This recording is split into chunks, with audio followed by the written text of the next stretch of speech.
नमस्कार। पिछली बार हमने बात की थी उन बाहरी ताकतों की जो हम पर असर डालती हैं। पर आज आज हम अंदर की तरफ देखेंगे। एक अंदरूनी सफर पर चलेंगे, है ना? उन शक्तियों को समझने के लिए जो हमारे ख्यालों, हमारी भावनाओं को बनाती हैं। और ये सवाल ये हम सबको कभी ना कभी परेशान करता है ना? बाहर की दुनिया, उसकी चुनौतियों से हम इतना लड़ते हैं, इतना उलझे रहते हैं कि अंदर जो तूफान चल रहा होता है, उस पर तो ध्यान ही नहीं जाता। तो चलिए, आज इसी अंदर की दुनिया के राज खोलने की कोशिश करते हैं। देखिए, किसी भी पहेली को सुलझाने के लिए सबसे पहले क्या करना होता है? उसके टुकड़ों को पहचानना होता है, सही? तो बस अपनी दिमागी शांति को जो चीजें भंग कर रही हैं, उन अंदरूनी टुकड़ों या रुकावटों को पहचान कर ही हम अपना ये सफर शुरू करेंगे। आप जरा इस लिस्ट पर नजर डालिए। क्या इनमें से कोई चीज, कोई प्रभाव ऐसा है जो लगता है कि हाँ, ये तो मेरे साथ होता है? चाहे वो ईगो की हल्की सी आवाज हो या फिर आने वाले कल की फिक्र, ये सब एक तरह से हमारे रोज के साथी बन गए हैं। और सबसे मजेदार बात पता है क्या है? ये कोई बाहर के दुश्मन नहीं है। नहीं, ये तो हमारे ही मन की पैदावार है। तो सवाल ये उठता है कि जब ये अंदरूनी असर हमारे दिमाग पर हावी हो जाते हैं, तब होता क्या है? जरा सोच कर देखिए। ये ठीक उस जहाज की तरह है जिसका लंगर खो गया हो और वो तूफान में फंस गया हो। ना कोई दिशा, ना कोई मजबूती, बस भटकता हुआ। और देखिए, सबसे जरूरी बात यही है, असल प्रॉब्लम इन प्रभावों का होना नहीं है। प्रॉब्लम है कि हम इन पर रिएक्ट कैसे करते हैं। एक मजबूत मन वो एक चट्टान जैसा होता है ना? लहरें आती हैं, टकराती हैं, चली जाती हैं, चट्टान वहीं रहती है। पर एक कमजोर मन, वो तो रेत जैसा है, हर लहर आती है और उसे अपने साथ बहा ले जाती है। ये स्लाइड इस अंतर को बहुत अच्छे से दिखाती है। एक तरफ है उथल-पुथल वाला समंदर, यानी एक ऐसा मन जो इन अंदरूनी प्रभावों से घिरा हुआ है, परेशान है। और दूसरी तरफ एकदम शांत झील, एक ऐसा मन जिसे अंदरूनी शांति मिल चुकी है। तो मतलब साफ है कि दांव पर क्या लगा है?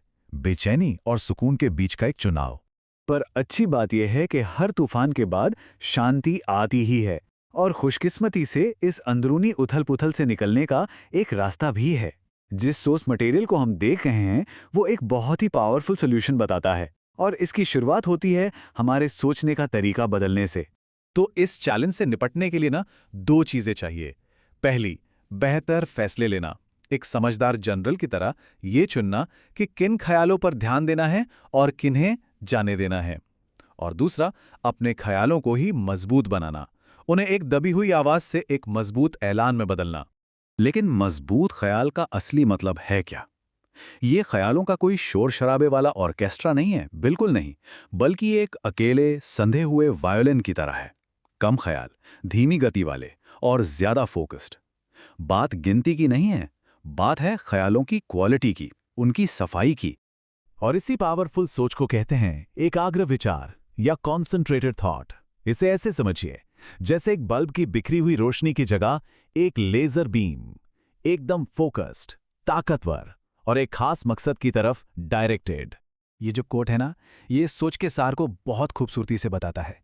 एक एकाग्र विचार, एक मजबूत ख्याल, एक माहिर धनुर्धर के छोड़े गए तीर जैसा है, बिल्कुल सीधा, बिना भटके अपने निशाने पे लगता है। ये एक ऐसी फोकस्ड पावर है जो बहुत जबरदस्त नतीजे दे सकती है। तो सवाल ये है कि इस शक्तिशाली एकाग्र विचार वाली स्टेट को, इस हालत को हम डेवलप कैसे करें? तो चलिए अब प्रैक्टिकल बात करते हैं और देखते हैं कि ये अंदरूनी ताकत कैसे बनाई जा सकती है। और शायद ये जानकर हैरानी होगी कि तरीका कितना कितना सिंपल है। ये कोई मैराथन दौड़ने जैसा मुश्किल काम नहीं है। ये तो बस दिन भर में कुछ मिनटों के लिए रुकना है, एक गहरी सांस लेनी है और अपने अंदर झांकना है। ये जो खामोशी के छोटे छोटे पल होते हैं ना, ये हमारे मन के लिए खुराक का काम करते हैं। और आखिर में यही तो असली चाबी है। ये जो रोज की प्रैक्टिस है, ये कोई फटाफट वाला इलाज नहीं है, नहीं। ये एक हुनर को बनाने जैसा है। जितना ज्यादा इसकी प्रैक्टिस होगी, उतना ही एकाग्र विचार का अनुभव बना रहेगा और धीरे धीरे मन अपने आप ही एक शांत और साफ सुथरी जगह बन जाएगा। और इसी के साथ एक सवाल सबके लिए छोड़ जाते हैं। दिन भर की भागदौड़ में वो कीमती पल कहाँ छुपे हैं जहाँ खामोशी और खुद के साथ बैठने के लिए थोड़ी जगह बनाई जा सकती है? क्या वो सुबह की पहली चाय या कॉफी के साथ है, या शायद रात को सोने से ठीक पहले? इसका जवाब तो हर किसी के लिए अलग होगा, लेकिन उसे खोजने का ये सफर, यकीन मानिए, शुरू करने लायक है। अपनी अंदरूनी शांति को और इंतजार मत करवाइए।